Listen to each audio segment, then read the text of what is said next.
Assalamualaikum warahmatullahi wabarakatuh. Selamat datang kembali di channel YouTube Dunia Beda, tempat di mana takdir bisa berbalik dalam sekejap mata. Seorang pria, berpenampilan lusuh, datang dengan hati penuh cinta. Ia memberanikan diri, melamar putri seorang pejabat tinggi. Namun, bukannya sambutan hangat, yang ia terima justru hinaan dan air mata. Ia direndahkan, dihancurkan, dan diusir. Tapi mereka tidak tahu siapa sebenarnya pria ini. Mereka tidak tahu bahwa hari itu mereka telah membuang berlian berharga. Namun, sebelumnya, bagi yang beragama Islam, saya sarankan untuk menuliskan sholawat Nabi Muhammad, agar kelak sholawat ini menjadi saksi untuk mendapat syafaat di akhirat. Like dan subscribe ke channel ini sangat membantu menambah wawasan, dan membantu kami membuat cerita baru yang menghibur. Pagi yang cerah di kawasan Menteng, Jakarta Pusat. Udara terasa bersih, seolah baru dicuci oleh embun subuh. Di balik gerbang besi tempa yang menjulang tinggi, terhampar sebuah istana modern. Halaman rumputnya terawat sempurna, dihiasi air mancur yang menari anggun, memantulkan sinar mentari. Inilah kediaman megah Bapak Suryo, seorang anggota Dewan Perwakilan Rakyat yang sangat terhormat. Namun, di depan gerbang itu, berdiri sosok yang sangat kontras dengan kemewahan di sekelilingnya. Seorang pria muda, Rio, dengan pakaian lusuh, celana jeans robek di lutut, dan kaus yang sudah pudar warnanya. Rambutnya acak-acakan, seolah tak pernah disentuh sisir. Di tangannya, ia memegang sebuah kotak kecil berisi cincin perak. Matanya menatap lurus ke arah kamera pengawas, dengan sorot yang penuh ketulusan, tapi juga ketakutan. Rio mengumpulkan segenap keberaniannya, lalu menekan bel intercom. Suara cempreng dari satpam yang berjaga di dalam terdengar. "Ada apa?" tanyanya ketus. Rio berdeham, suaranya sedikit serak. "Selamat pagi, Pak. Saya ingin bertemu dengan Bapak Suryo dan Nona Clara." Terdengar tawa mengejek dari speaker. "Hahaha, dengar baik-baik, anak muda. Apa kamu tidak salah alamat? Kamu pikir ini tempat apa? Ini rumah Bapak Suryo yang terhormat. Pulang saja. Jangan bikin kekacauan di sini." Rio tidak menyerah. "Tolong sampaikan. Saya Rio. Saya punya janji dengan Nona Clara. Ini sangat penting." Tawa itu kembali terdengar. Kali ini lebih keras, seolah mengejek semua yang ada. Satpam itu bahkan sempat memutar kamera, memperlihatkan betapa anehnya pemandangan di sana. Seorang gembel ingin bertemu dengan anak seorang pejabat. Sungguh lelucon. Tapi, tawa itu tiba-tiba berhenti. Pintu gerbang terbuka, dan seorang wanita muda dengan gaun pesta yang masih terlihat mewah, muncul. Rambutnya dicepor rapi, dan wajahnya dipoles make-up tebal. Dia adalah Clara, putri tunggal Bapak Suryo. Wajah Clara menunjukkan ekspresi campur aduk.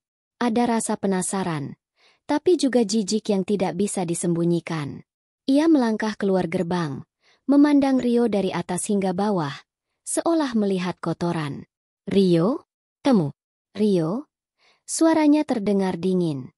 Rio tersenyum, senyum tulus yang tulus, dan mata yang bersinar penuh harap.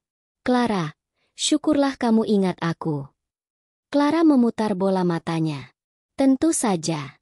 Tapi, kenapa kamu datang ke sini dengan penampilan seperti ini? Apa kamu pikir ini lelucon? Sebenarnya apa maumu?" "Aku datang untuk menepati janjiku," kata Rio, suaranya pelan.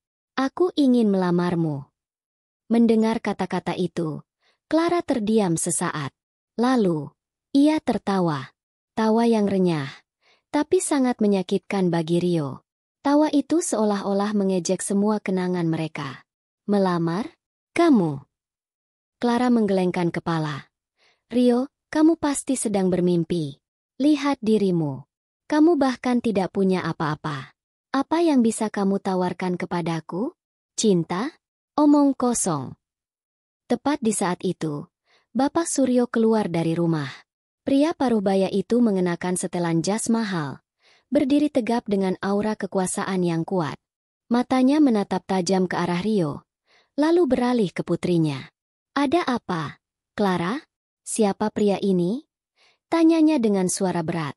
"Ini teman lama, Pak. Dia datang untuk melamarku," jawab Clara sambil tertawa hambar. Bapak Suryo memandang Rio, lalu menggelengkan kepala. Ia mengambil dompetnya, mengeluarkan beberapa lembar uang ratusan ribu, dan melemparkannya ke wajah Rio. Uang itu berhamburan di tanah. "Dengar, anak muda, di dunia ini, yang terpenting adalah uang. Kamu tidak punya masa depan. Jadi, ambillah uang ini, dan pergilah. Jangan pernah datang ke sini lagi." Rio terdiam. Wajahnya yang semula penuh harapan, kini berubah pucat. Ia menatap uang yang berserakan di tanah, lalu menatap Bapak Suryo dan Clara. Matanya berkaca-kaca, tapi ia menahan air matanya agar tidak jatuh. Ia mengambil kotak cincin di tangannya, membuka tutupnya, dan menunjukkannya kepada Clara. "Clara dulu, kamu bilang tidak peduli dengan uang, kamu bilang kamu mencintaiku apa adanya." Clara memalingkan wajahnya. "Itu dulu, Rio. Dulu, kita masih anak-anak. Dunia ini kejam, dan kamu tidak punya tempat di dalamnya. Maaf, tapi aku tidak bisa." Rio mengangguk pelan. Ada sesuatu yang berubah dalam matanya. Kilatan kemarahan, tapi juga tekad yang kuat. Ia mengambil satu lembar uang di tanah, menatapnya, lalu menyobeknya menjadi dua di depan wajah Bapak Suryo. "Saya tidak butuh uang Bapak. Saya datang dengan hati yang tulus. Tapi, tampaknya ketulusan tidak punya harga di sini. Saya akan pergi, tapi ingat, suatu hari nanti, saya akan kembali dan Bapak akan menyesal telah melakukan ini." Selesai berkata demikian, Rio berbalik, melangkahkan kakinya perlahan meninggalkan rumah megah itu. Clara hanya menatap kepergiannya dengan ekspresi dingin, sementara Bapak Suryo tertawa sinis. Mereka tidak tahu bahwa mereka telah membuat kesalahan terbesar dalam hidup mereka. Rio berjalan gontai di sepanjang jalanan Kuningan, Jakarta Selatan. Matahari semakin tinggi, dan panas mulai terasa membakar kulitnya. Kata-kata hinaan Clara dan Bapak Suryo terus berputar di kepalanya, bagai rekaman rusak yang tak ada habisnya. Ia menunduk, membiarkan rambut panjangnya menutupi wajah. Sesekali, ia melihat orang-orang melintas, dengan pakaian rapi, mobil mewah, dan tawa bahagia. Semua itu terasa seperti tamparan keras di wajahnya. Dulu, ia adalah seorang mahasiswa teknik yang cemerlang, dikenal di kampusnya di daerah Depok. Ia punya impian, punya harapan. Tapi sebuah kecelakaan tragis merenggut segalanya. Orang tuanya meninggal, dan ia kehilangan beasiswa. Sejak itu, hidupnya jungkir balik. Ia ingat, 3 tahun lalu, ia bertemu Clara. Saat itu, Rio masih memiliki pekerjaan sampingan di sebuah kafe. Clara datang ke sana setiap sore, sendirian. Mereka sering mengobrol, dan lama-lama, benih cinta tumbuh di hati mereka. Clara bilang, ia tidak pernah peduli dengan uang. Ia jatuh cinta pada kecerdasan Rio, pada cara Rio melihat dunia. Rio percaya, ia begitu mencintai Clara. Ia berjanji akan kembali setelah memperbaiki hidupnya, dan Clara berjanji akan menunggunya. Janji itu hancur lebur hari ini. Rio berjalan tanpa arah, hingga akhirnya ia sampai di sebuah panti asuhan kecil di pinggir kota Bekasi. Tempat itu kumuh, tapi penuh dengan kehangatan. Di sana, seorang wanita parubaya, Bu Sari, menyambutnya dengan senyum tulus. Bu Sari adalah satu-satunya keluarga yang tersisa bagi Rio. Sejak orang tuanya meninggal, Bu Sari yang merawatnya, mengajarkan arti ketulusan dan kerja keras. "Rio, ada apa, nak?" tanya Bu Sari, melihat wajah Rio yang muram. Rio menggelengkan kepala, mencoba tersenyum. "Tidak ada apa-apa, Bu. Hanyalah." Bu Sari mengelus rambut Rio. "Jangan bohong. Ibu tahu kamu sedang sakit hati. Ceritakanlah pada ibu." Rio akhirnya menceritakan semuanya. Mulai dari pertemuannya dengan Clara, janji yang mereka buat, hingga penghinaan yang ia terima pagi ini. Bu Sari mendengarkan dengan sabar. Setelah Rio selesai bicara, Busari hanya memeluknya erat. "Nak, jangan pernah membenci mereka. Ketulusan hatimu itu lebih berharga dari segalanya. Suatu saat nanti, Allah akan memberimu jalan terbaik. Yakinlah. Jadikan rasa sakit ini sebagai motivasi. Nak, tunjukkan kepada mereka bahwa kamu lebih dari sekadar orang yang bisa dihina." Kata-kata Busari bagai air sejuk yang membasahi hati Rio yang panas. Ia mendongak, menatap Busari. "Ibu benar. Mereka tidak tahu siapa saya. Mereka hanya melihat luarnya. Tapi saya akan buktikan. Saya akan kembali. Saya akan bangun sebuah perusahaan. Dan saya akan tunjukkan kepada mereka bahwa ketulusan jauh lebih berharga daripada uang." Di sanalah, di panti asuhan yang sederhana itu, sebuah tekad baru lahir. Rio tidak lagi merasa sedih. Ia dipenuhi semangat yang membara. Ia teringat akan sebuah proyek yang pernah ia rancang saat kuliah. Sebuah teknologi yang bisa mengubah cara orang berinteraksi dengan dunia digital. Dulu, ia meninggalkannya karena tidak ada dana. Tapi sekarang, ia tidak akan menyerah. Keesokan harinya, Rio mulai bekerja keras. Siang dan malam, ia menghabiskan waktunya di sebuah warung internet di daerah Jati Asih, memanfaatkan sisa uang yang ia miliki untuk mengembangkan prototipe proyeknya. Ia makan seadanya, tidur di mana saja, tapi semangatnya tak pernah padam. Ia tahu, jalan yang ia tempuh sangat sulit. Tapi setiap kali ia merasa putus asa, ia teringat wajah Clara yang meremehkan, dan tawa sinis Bapak Suryo. 2 tahun berlalu. Rio tidak lagi memakai pakaian lusuh. Ia kini bekerja sebagai pengembang lepas di sebuah perusahaan teknologi kecil di kawasan Kebon Jeruk, Jakarta Barat. Proyeknya sudah hampir selesai, dan ia berhasil menarik perhatian beberapa investor. Salah satunya adalah seorang investor dari Singapura yang tertarik pada ide inovatifnya. Nama perusahaannya, Nexus Corp, mulai dikenal di kalangan para startup. Rio, kini, sedang merencanakan sesuatu yang akan mengubah segalanya. Hari itu, Jakarta sedang diguyur hujan deras. Jalanan ibu kota macet parah, dan suara klakson bersahutan di mana-mana.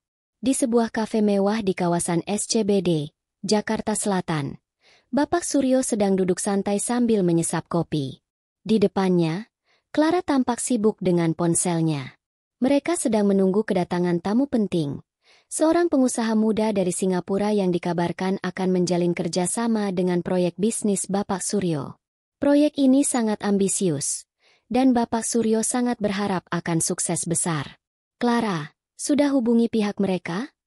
tanya Bapak Suryo. Suaranya terdengar tidak sabar. "Sudah, Pak. Mereka bilang CEO-nya sedang dalam perjalanan.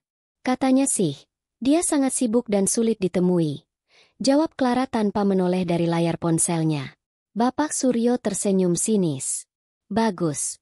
Kalau begitu, kita harus memastikan dia terkesan. Proyek ini akan membuat nama Papa melambung tinggi. Bahkan bisa jadi, Papa akan jadi menteri." "Ha, ha, ha." Clara hanya mengangguk pelan. Meskipun hidupnya dikelilingi kemewahan, ia tidak merasa bahagia. Ada kekosongan yang ia rasakan sejak pertemuannya dengan Rio 3 tahun lalu. Ia sering teringat senyum tulus Rio, dan matanya yang dipenuhi ketulusan. Ia tahu, ia telah menyakiti hati seseorang yang tulus mencintainya. Tapi, nasi sudah menjadi bubur. Ia tak bisa kembali. Di tengah pembicaraan mereka, pintu kafe terbuka. Masuklah seorang pria muda, mengenakan setelan jas berwarna abu-abu yang pas di badannya. Rambutnya disisir rapi, dan wajahnya tampak bersih. Ia terlihat sangat berkelas dan berwibawa. Namun, saat pria itu menoleh ke arah Bapak Suryo dan Clara, kedua orang itu terdiam, seolah membeku. "Rio." Pria itu adalah Rio. Clara merasakan jantungnya berhenti berdetak. Ia menatap Rio dari ujung kaki hingga ujung kepala. Ini bukan Rio yang sama yang ia kenal. Bukan Rio yang lusuh dengan pakaian kotor. Ini adalah Rio yang berkelas, dengan tatapan mata yang tajam dan dingin. Rio melangkahkan kakinya perlahan, menghampiri meja mereka. Bapak Suryo yang pertama kali tersadar dari keterkejutannya. Ia berusaha tersenyum, meskipun wajahnya tampak kaku. Temu, Rio, apa yang kamu lakukan di sini? Jangan bilang kamu menguntit kami. Rio tidak menjawab. Ia hanya tersenyum tipis, sebuah senyum yang tidak sampai ke matanya. Selamat sore, Bapak Suryo dan Nona Clara. Sapanya dengan suara tenang. Saya datang untuk menemui Anda. Clara akhirnya memberanikan diri untuk bicara. Kamu datang untuk apa? Apa kamu sudah gila? Pergilah, jangan membuat keributan di sini. Rio menggelengkan kepalanya. Saya tidak akan membuat keributan. Saya hanya ingin duduk. Bukankah Anda sedang menunggu tamu penting? Nah, saya tamu Anda. Bapak Suryo tertawa. Tawa yang terdengar sangat dipaksakan.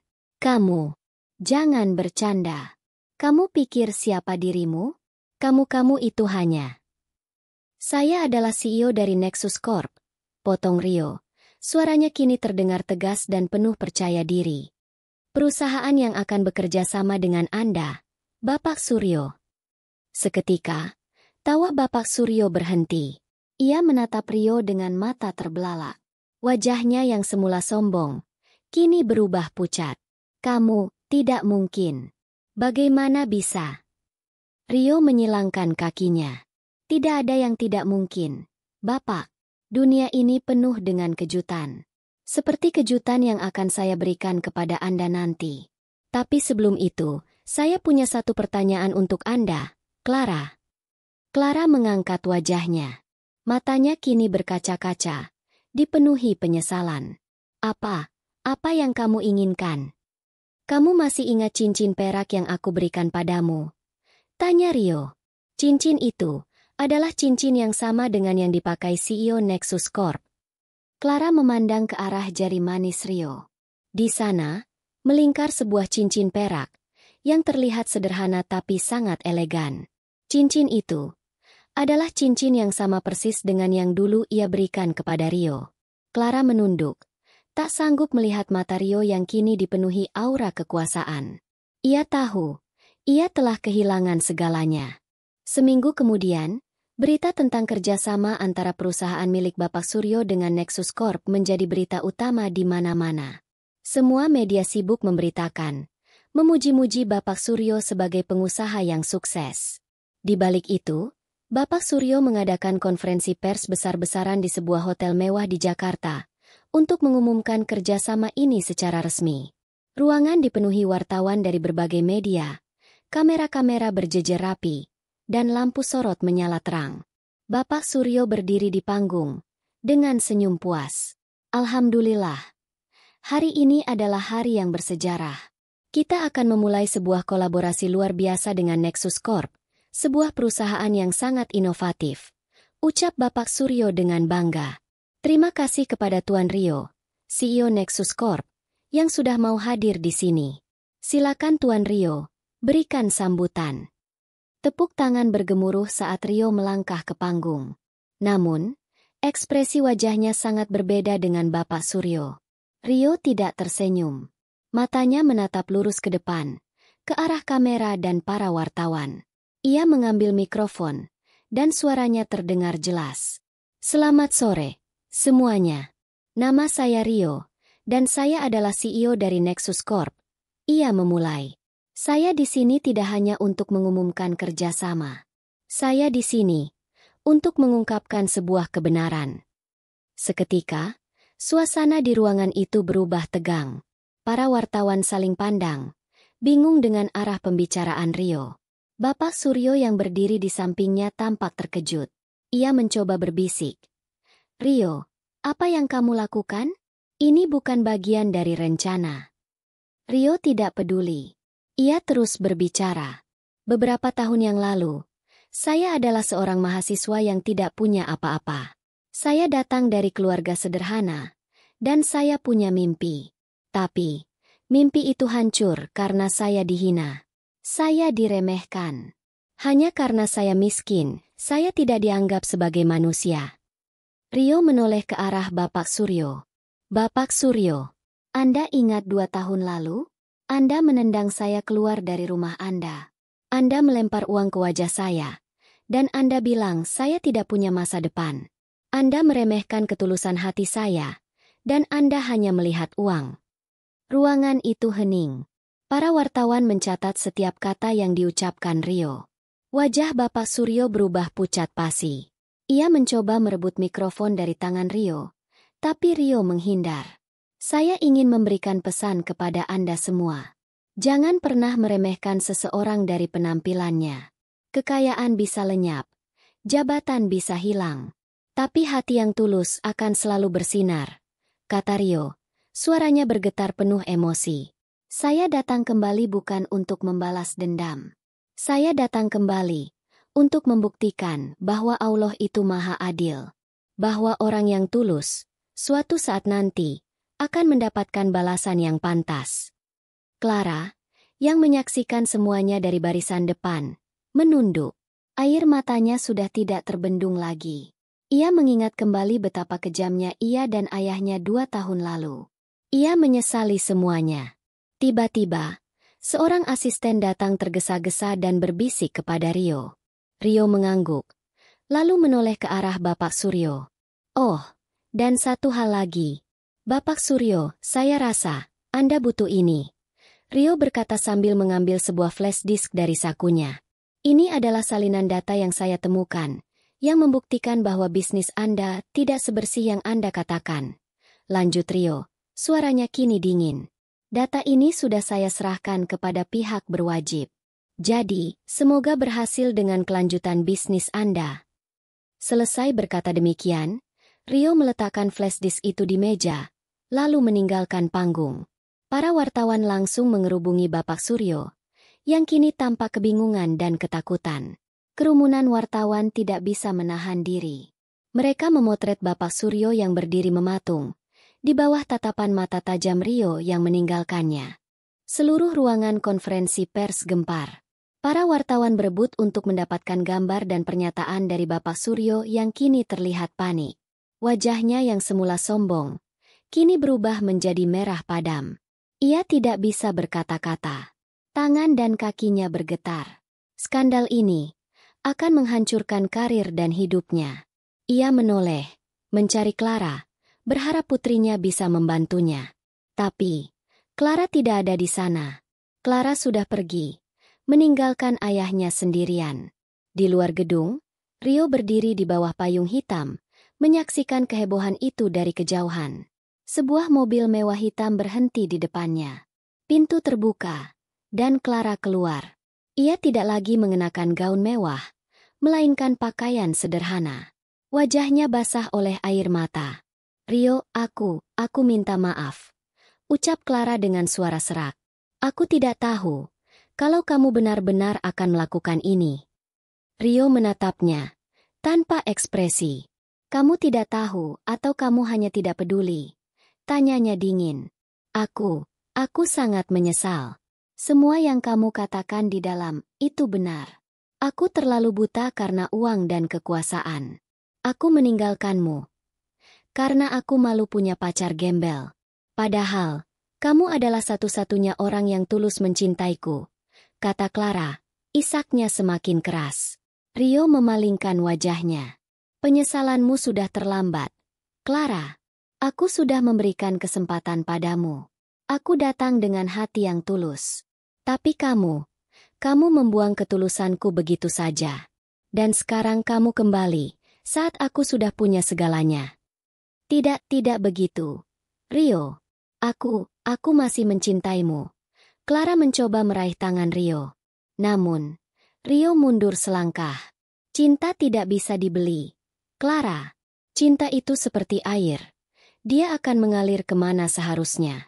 Dulu, hatiku milikmu. Tapi, kamu yang membiarkannya mengering. Tepat di saat itu, sebuah mobil polisi datang ke lokasi. Para polisi keluar, dan langsung menghampiri Bapak Suryo yang masih terkepung wartawan. Mereka memborgol tangannya dan membawanya pergi. Bapak Suryo sempat melihat ke arah Clara. Matanya dipenuhi rasa takut, penyesalan, dan juga kekecewaan. Ia melirik sekilas ke arah Rio, dan tatapan itu adalah tatapan kekalahan yang sempurna. Clara menyaksikan ayahnya dibawa pergi. Ia terduduk di trotoar, membiarkan hujan membasahi tubuhnya. Ia telah kehilangan segalanya. Ayahnya, kekuasaannya, dan cinta sejatinya. Rio menatapnya untuk terakhir kali, lalu masuk ke dalam mobilnya. Ia tidak menoleh lagi. Mobil mewah itu melaju perlahan meninggalkan area itu. Di dalam mobil, Rio membuka laci kecil. Di dalamnya, ada sebuah foto lama. Foto dirinya dan Clara saat mereka masih remaja. Di belakang foto itu, ada tulisan tangan Clara. Bersamamu, aku merasa menjadi diriku sendiri. Selamanya, Clara. Rio tersenyum miris, lalu meletakkan foto itu kembali. Ia sudah mendapatkan apa yang ia inginkan. Bukan balas dendam, tapi keadilan. Ia sudah membuktikan kepada mereka bahwa Allah Maha Adil. Bahwa orang yang direndahkan bisa bangkit kembali. 1 tahun berlalu. Kehidupan Rio kini dipenuhi dengan kesuksesan yang luar biasa. Nexus Corp tumbuh menjadi perusahaan raksasa yang tidak hanya sukses di Indonesia, tapi juga di kancah internasional. Rio kini dikenal sebagai salah satu inovator muda paling berpengaruh di Asia. Ia tidak lagi tinggal di apartemen sederhana, melainkan di sebuah penthouse mewah di kawasan Sudirman. Namun, di balik semua kemewahan itu, Rio merasa ada sesuatu yang hilang. Bukan cinta, bukan harta, tapi kedamaian. Suatu sore, di tengah kesibukannya, Rio memutuskan untuk kembali ke tempat yang ia tinggalkan. Ia kembali ke panti asuhan Busari. Saat ia sampai, ia menemukan Busari sedang menyirami bunga di halaman depan. Busari menoleh, dan senyumnya merekah saat melihat Rio. "Alhamdulillah, akhirnya kamu datang juga, Nak," kata Busari, memeluk Rio erat. "Ibu selalu mendoakanmu." Rio memeluk Busari. "Bu, terima kasih. Berkat doa dan dukungan ibu, saya bisa seperti ini." "Bukan ibu, Rio. Itu semua karena kerja keras dan ketulusan hatimu. Allah tidak akan pernah tidur, Nak," jawab Busari sambil mengelus pipi Rio. "Ibu tahu, kamu sudah mendapatkan apa yang kamu inginkan. Tapi, jangan lupakan dari mana kamu berasal. Jangan biarkan kesuksesan mengubahmu." Rio mengangguk. "Ibu benar. Saya masih Rio yang sama. Rio yang dulu pernah dihina. Tapi, saya belajar bahwa kekayaan sejati tidak datang dari uang, melainkan dari hati yang tulus." Di sudut jalan, tanpa disadari oleh Rio dan Busari, Clara berdiri di balik pohon besar. Ia menyaksikan Rio yang kini sudah menjadi orang sukses. Ia melihat senyum tulus Rio saat berbicara dengan Busari, dan ia melihat ketulusan di mata Rio yang dulu pernah ia remehkan. Clara tidak lagi memakai pakaian mewah. Rambutnya diikat sederhana, dan ia membawa beberapa buku di tangannya. Ia kini bekerja sebagai guru sukarela di sebuah sekolah kecil. Ayahnya sudah dipenjara, dan seluruh harta mereka disita negara. Clara kehilangan segalanya, tapi ia menemukan dirinya yang baru. Ia tidak mendekati Rio. Ia hanya menatap dari kejauhan, dengan senyum tipis. Clara tidak menyesali apa yang terjadi. Karena berkat Rio, ia menemukan makna hidup yang sesungguhnya. Ia tidak lagi mencari kebahagiaan dari harta, tapi dari ketenangan hati. Ia telah menemukan makna tulus yang tidak pernah ia dapatkan sebelumnya. Malam harinya, Rio mengunjungi makam orang tuanya. Ia duduk di sana, memandang langit berbintang. "Ayah, Ibu, maafkan saya. Saya sudah berhasil. Saya harap kalian bangga.